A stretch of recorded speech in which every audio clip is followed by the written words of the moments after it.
Bienvenidos a un nuevo análisis a fondo. La misión de nuestra exploración de hoy nos lleva a viajar en el tiempo, concretamente a la década de los 70, en el norte de California. Ajá. Vamos a desentrañar uno de los misterios criminales más desconcertantes de la historia de Estados Unidos, los asesinatos de autoestopistas de Santa Rosa. Un caso tremendo, sí. Y para sumergirnos en este inmenso rompecabezas, contamos con un expediente verdaderamente exhaustivo. Hemos recopilado artículos históricos de la época, cientos de páginas de archivos policiales desclasificados y material de documentales recientes. Como la docuserie de 2024, The Truth About Jim. Exacto. Vale, vamos a desgranar esto. Y resulta fundamental aclarar desde el principio que el objetivo de esta inmersión de hoy no es, para nada, regodearse en el morbo de los crímenes. Claro, no se trata de eso. Lo que se busca es entender cómo la investigación de estos casos es un reflejo brutal de la evolución de la ciencia forense y sobre todo una radiografía de los peligros invisibles de una época marcada por una confianza que hoy resultaría impensable. Totalmente. Y establecer ese contexto es vital para comprender la magnitud del desafío al que se enfrentaron las autoridades. A ver, nos situamos en el condado californiano de Sonora. Ajá. Principalmente entre los años 72 y 73, aunque el alcance cronológico real podría ser mucho mayor. Sí. Durante ese periodo, al menos 7 mujeres jóvenes que hacían autostop desaparecieron sin dejar rastro, para ser halladas meses después sin ropa, abandonadas en terraplenes escarpados y densos arroyos de zonas rurales. Madre mía. Pero más allá de las cifras, hay una anotación en los archivos policiales de California que resulta absolutamente escalofriante. Sí, sé a cuál te refieres. Y que define la psicología de este caso. Los perfiladores llegaron a la conclusión de que el perpetrador literalmente entrevistaba a sus posibles víctimas en el coche antes de decidir matarlas. Uf, qué fuerte. Buscaba vulnerabilidad. Este expediente es un caso de estudio perfecto sobre cómo la sobrecarga de información, las pistas falsas y los inmensos cambios culturales chocan de frente en el mundo real, paralizando una investigación. Y para entender esos cambios culturales que mencionas, es imprescindible hablar del elefante en la habitación. La cultura de hacer autostop en los años 70. Claro, es que era otro mundo. Hoy en día, subirse al coche de un desconocido parece una locura temeraria, pero los documentos de la época muestran que era una práctica tremendamente común y normalizada. Era el símbolo definitivo de libertad para la juventud. Eso es, una forma barata y socialmente aceptada de moverse. Sin embargo, conllevaba unos riesgos inmensos que la sociedad sencillamente se negaba a percibir. Y el caso de Kim Wendy Allen ilustra perfectamente esta colisión entre la inocencia y el peligro. Sin duda. Kim tenía 19 años, estudiaba arte en el Santa Rosa Junior College y trabajaba en una tienda de alimentos naturales. Su propia madre y un profesor le habían advertido explícitamente sobre el peligro de violaciones y asesinatos en las carreteras. Se lo dijeron claramente. Sí, pero a pesar de ello, como tantos jóvenes de su generación, Kim sentía que tenía el control de la situación y no creía estar en peligro real. Y esa falsa sensación de invulnerabilidad era el caldo de cultivo perfecto para un depredador. El caso de Kim no solo refleja la época, sino que establece las bases del modus operandi del asesino. Ajá. La última vez que se la vio con vida, el 4 de marzo del 72, llevaba consigo un objeto sumamente particular que en teoría debería haber sido fácil de rastrear. ¿Un gran barril de madera? Eso es, un gran barril de madera para salsa de soja decorado con llamativos caracteres chinos rojos. Un detalle supervisual. Su cuerpo fue encontrado al día siguiente en el lecho de un arroyo, a unos 6 metros de la carretera Enterprise. El informe forense revela que fue atada y estrangulada lentamente. Pero hay un elemento en la autopsia que descolocó a los investigadores. El aceite. Exacto. Se encontró una sustancia aceitosa en su cuerpo, similar al lubricante que se usa en la maquinaria pesada o en los talleres mecánicos. Y ese detalle del aceite abre un abanico de posibilidades enormes sobre la profesión del atacante. Pero hay otro hallazgo, en el caso de Kim, que parece sacado de un thriller psicológico, y es la aparición de sus pertenencias. Esto es increíble. Fíjate, 20 días después de su asesinato, el talonario de cheques de Kim fue depositado misteriosamente en un buzón de correos, desde un coche en movimiento en la localidad de Kentfield. Una locura. La policía logró aislar 2 huellas dactilares en esa chequera. Da la sensación de que el culpable estaba jugando al gato y al ratón con las autoridades, enviando mensajes cifrados al depositar objetos personales en lugares públicos, semanas después del crimen. Lo verdaderamente fascinante aquí es cómo esta manipulación de los objetos revela la sofisticación del individuo. O sea, dejar un talonario a kilómetros de distancia no es un accidente. No, para nada. Es una maniobra de distracción muy calculada. Si analizamos los expedientes forenses, el mayor obstáculo para la policía fue que el asesino era extremadamente meticuloso a la hora de separar el lugar donde cometía el crimen del lugar donde arrojaba los cuerpos.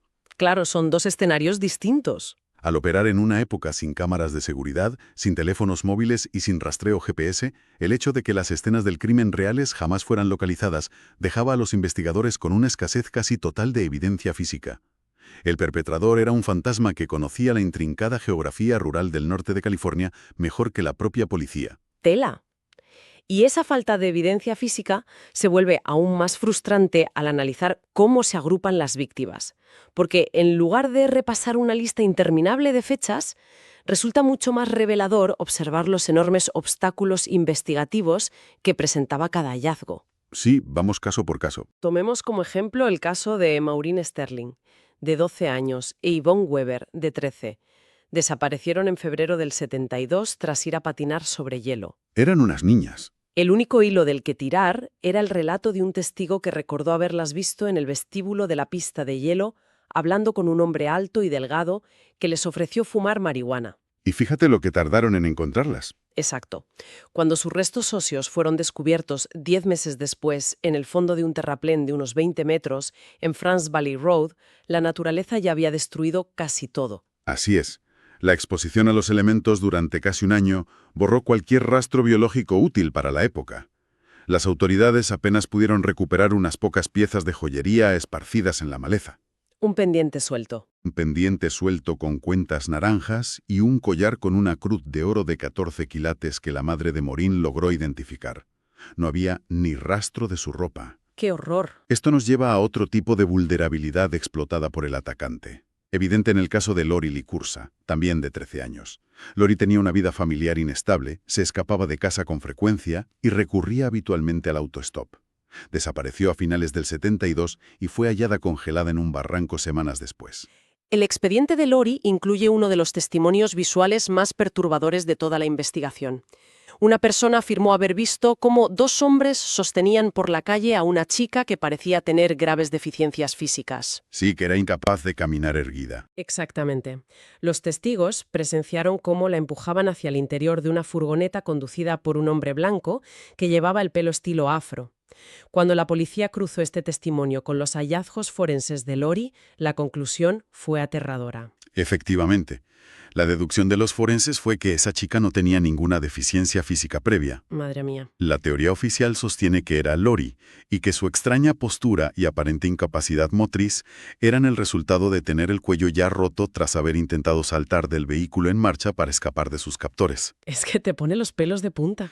Este nivel de brutalidad a plena luz del día demuestra una impunidad espeluznante. Y justo cuando los perfiladores creían tener una imagen clara del tipo de violencia física y de estrangulamiento que caracterizaba estos crímenes, aparece una víctima que rompe todos los esquemas forenses. Carolyn Davis. Que solo intentaba mantenerse con vida tras presenciar un supuesto doble homicidio. Desaparece en julio del 73 mientras hace autostop. Semanas después, su cuerpo es encontrado. Pero la causa de la muerte no encaja en absoluto. No, para nada. No hay signos de estrangulamiento ni fracturas masivas. Murió por envenenamiento con estricnina. A ver, detengámonos aquí. El envenenamiento por estricnina no es algo común, ni siquiera en los años 70. ¿Qué implica esto a nivel forense y psicológico? Implica un cambio radical en la premeditación. La estricnina es un pesticida altamente tóxico y sumamente doloroso que provoca convulsiones brutales. No es un veneno sutil, es un método insólitamente cruel. Ya. Requiere acceso a ciertos productos químicos agrícolas o de control de plagas, lo cual vuelve a señalar hacia alguien con conocimientos de botánica, agricultura o mantenimiento rural. Claro, como el aceite del primer caso. Exacto. Pero la anomalía de Carolyn no termina en la toxicología. Hay que visualizar la escena del hallazgo. El cuerpo de Carolyn fue arrojado a escasamente 1 metro de distancia de donde meses antes se habían encontrado los restos óseos de Maureen Stirling e Yvonne Weber. Hagamos una pausa y visualicemos la escena. Para los investigadores, están peinando los inmensos barrancos de Sonoma y justo en el mismo punto exacto, a menos de 1 metro de un crimen anterior, aparece una nueva víctima. Es increíble. Eso va mucho más allá de la coincidencia geográfica. Es una arrogancia absoluta. Nos dice que el asesino se sentía tan impune y conocía tan bien el terreno que utilizaba ese arcén específico de France Valley Road como su vertedero personal, sabiendo que nadie patrullaba esa zona. Y esa arrogancia se ve reforzada por un elemento adicional encontrado en la escena. Un investigador reportó haber hallado cerca del cuerpo un símbolo ocultista construido meticulosamente con palos entrelazados en el suelo. Un rectángulo conectado a un cuadrado con barras a los lados. ¡Qué macabro! Según los análisis de los expertos de la época, se trataba de un símbolo medieval que significa portador de espíritus. Este tipo de escenificación añade una capa de complejidad ritual que desconcertó aún más a la policía. Todo se vuelve cada vez más oscuro y confuso. Y el patrón de violencia física extrema y ataduras regresa de forma macabra con víctimas posteriores. Teresa Walsh, de 23 años, fue encontrada a finales del 73 en el arroyo Mark West, atada de pies y manos, inmovilizada por completo. Hog-tied, como dicen en inglés. Sí, inmovilizada como un cerdo. Esta misma técnica de atadura se repite con la conocida como Jane Doe del condado de Sonoma, cuyos restos fueron encontrados años después, en el 79, metidos en una bolsa de lavandería al fondo de un barranco. Pobre chica. Al leer los archivos de esta joven desconocida, surgió un detalle profundamente humano entre tanta frialdad clínica. Junto a sus restos se encontró una pequeña lata de caramelos de metal con un dibujo de cerezas pintado, y dentro de esa colorida lata guardaba cuidadosamente sus lentes de contacto rígidas. Esos pequeños contrastes son devastadores. Esa lata de cerezas es un recordatorio tangible de una vida interrumpida bruscamente. Y cabe preguntarse, al repasar estas carpetas, ¿qué detalle destaca más para quienes escuchan? Los objetos personales cotidianos dejados atrás, como la chequera enviada por correo, o la lata de caramelos, o la crueldad metódica y fría de envenenar a alguien y arrojar su cuerpo en un barranco como si no fuera nada. Es difícil decidir qué es peor. En una investigación con tan poca evidencia biológica directa, este laberinto de pistas circunstanciales obligó a las autoridades a abrir la puerta a múltiples sospechosos. Y ese desfile de sospechosos es crucial para entender la frustración del caso. Al tener un perfil tan amplio y evidencias tan fragmentadas, los nombres que aparecen en las carpetas de investigación incluyen desde las figuras más infames de la historia criminal estadounidense hasta ciudadanos locales completamente insospechados. Vale, aquí es donde la cosa se pone realmente interesante. Sí, agárrate. Asumiendo que quienes siguen la historia criminal conocen a los grandes nombres, no hace falta presentar a la figura más notoria de California en esa época. El asesino del Zodíaco. El Zodíaco. Los detectives de homicidios establecieron rápidamente una posible conexión. Por un lado, por la similitud innegable del símbolo ocultista hecho con palos encontrado cerca del cuerpo de Carolyn Davis, que recordaba a un símbolo dibujado por el Zodíaco en su famosa carta del exorcista. Ajá. Por otro lado, los caracteres chinos del barril de madera de la primera víctima, Kim Allen, parecían encajar a la perfección con la estética críptica y provocadora del Zodíaco. Pero, si las coincidencias visuales eran tan fuertes, ¿por qué la policía terminó descartándolo como sospechoso principal de estos asesinatos rurales? Bueno, porque un perfilador forense no puede basarse solo en la estética, el comportamiento subyacente debe coincidir. Claro. Las autoridades descartaron al Zodíaco tras analizar a fondo las autopsias. Los crímenes de las autoestopistas de Santa Rosa incluían evidencias claras y sistemáticas de agresión sexual. Este factor no encajaba en absoluto con el perfil confirmado y el modus operandi de los ataques del Zodíaco, cuyas motivaciones parecían centrarse puramente en el terror y el control público, no en la violencia sexual. Tiene todo el sentido. Al presentarse esta divergencia conductual tan marcada, los investigadores tuvieron que desviar su atención hacia perfiles diferentes. Y al desviar la atención, el radar de la policía captó a otro depredador activo en la costa oeste, Ted Bundy. Palabras mayores. Sabemos que operó durante esos mismos años y que posteriormente confesó haber dejado víctimas en California. Sin embargo, este es un claro ejemplo de cómo la burocracia puede salvar o hundir una teoría.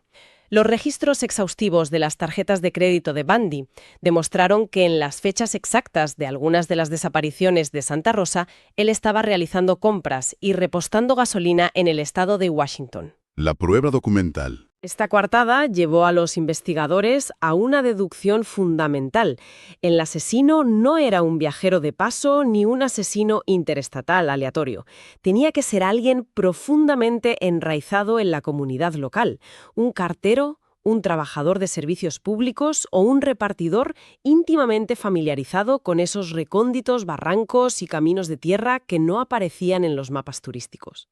Lo cual nos lleva a una intersección fascinante en el expediente.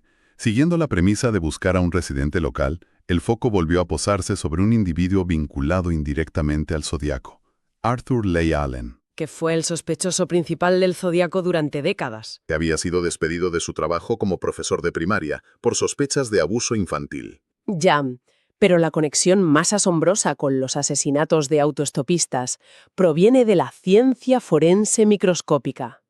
Esa es la pieza que falta por encajar. ¿Qué evidencia física conectaba a un sospechoso del Zodíaco con unas autoestopistas en barrancos? Agárrate, porque el análisis de la ropa y los restos de algunas de las víctimas de Santa Rosa reveló la presencia de diminutos pelos de animal, Sí, específicamente pelos de ardilla listada.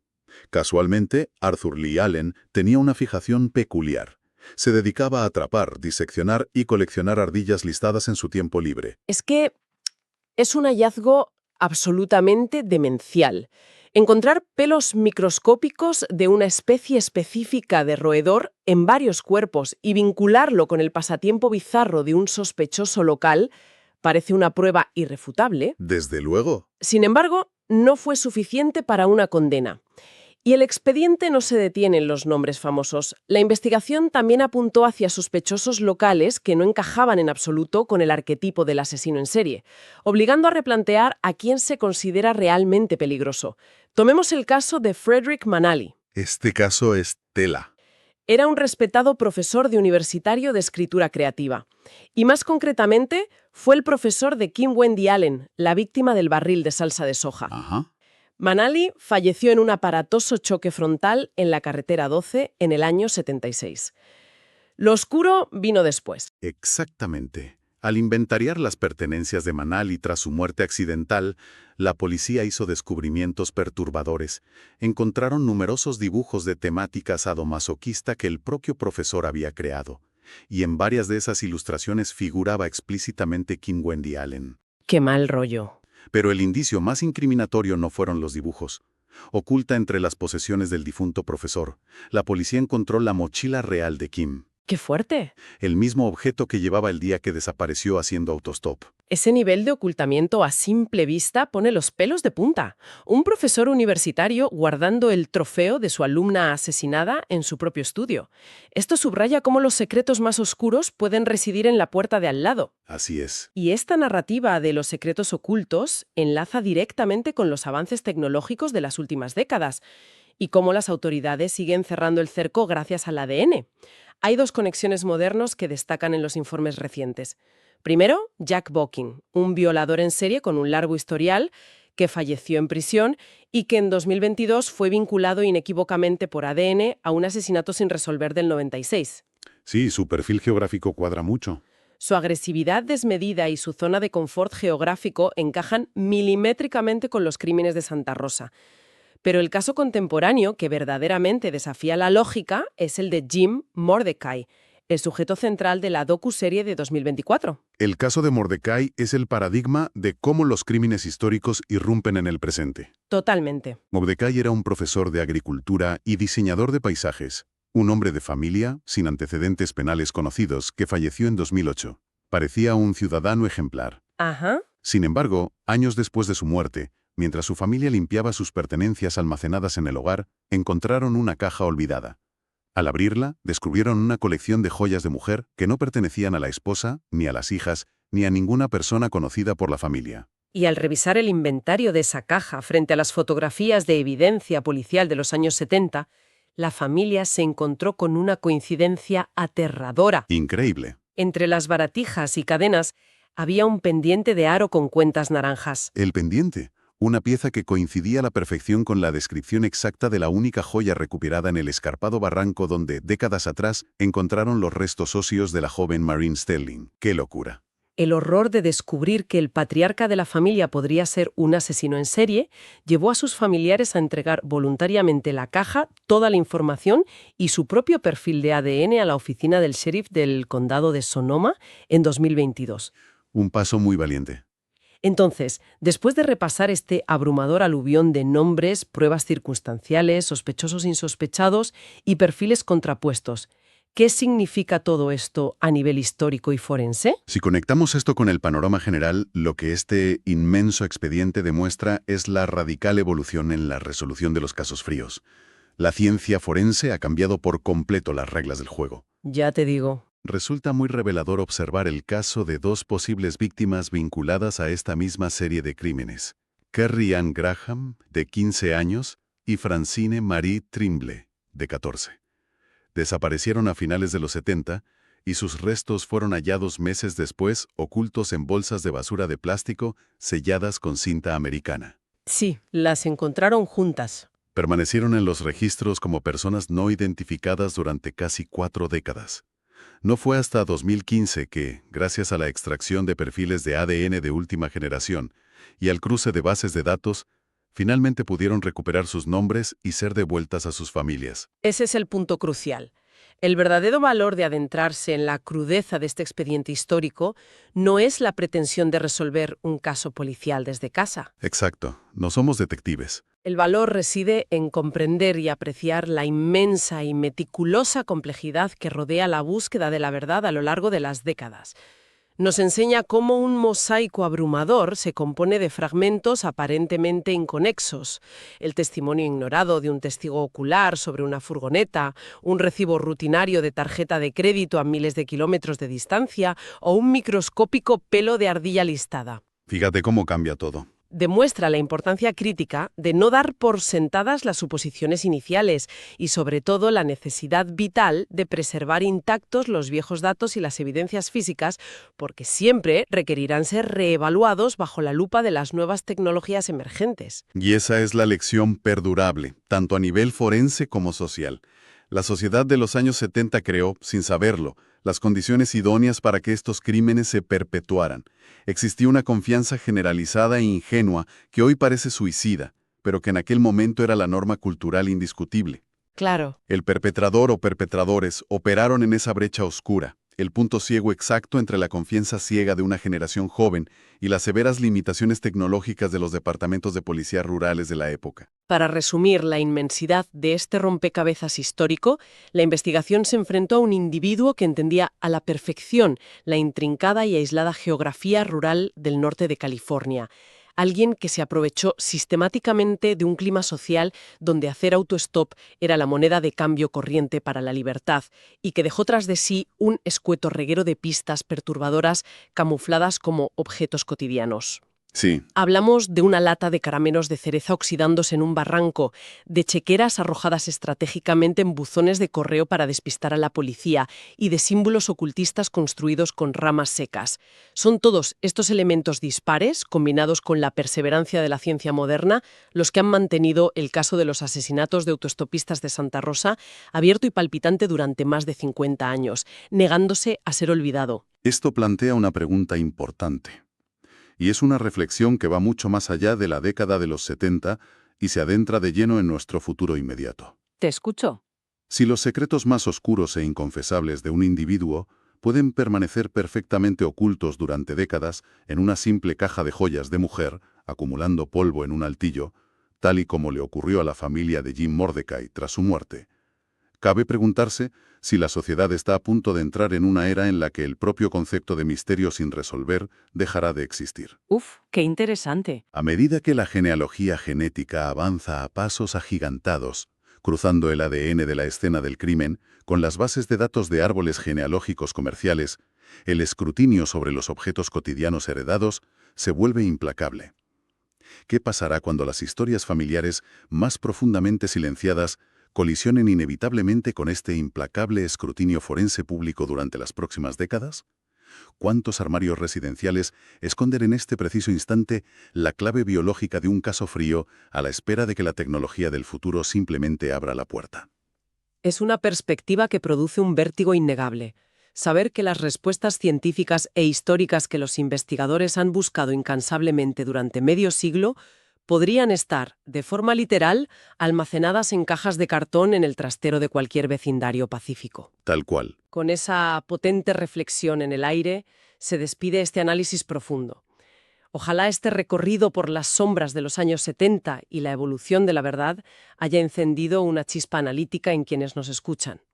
Es fundamental seguir curioseando, no dejar nunca de cuestionar las narrativas establecidas y continuar analizando a fondo el fascinante y, a menudo, insondable mundo que nos rodea. Se da por terminada la exploración de hoy. Hasta la próxima.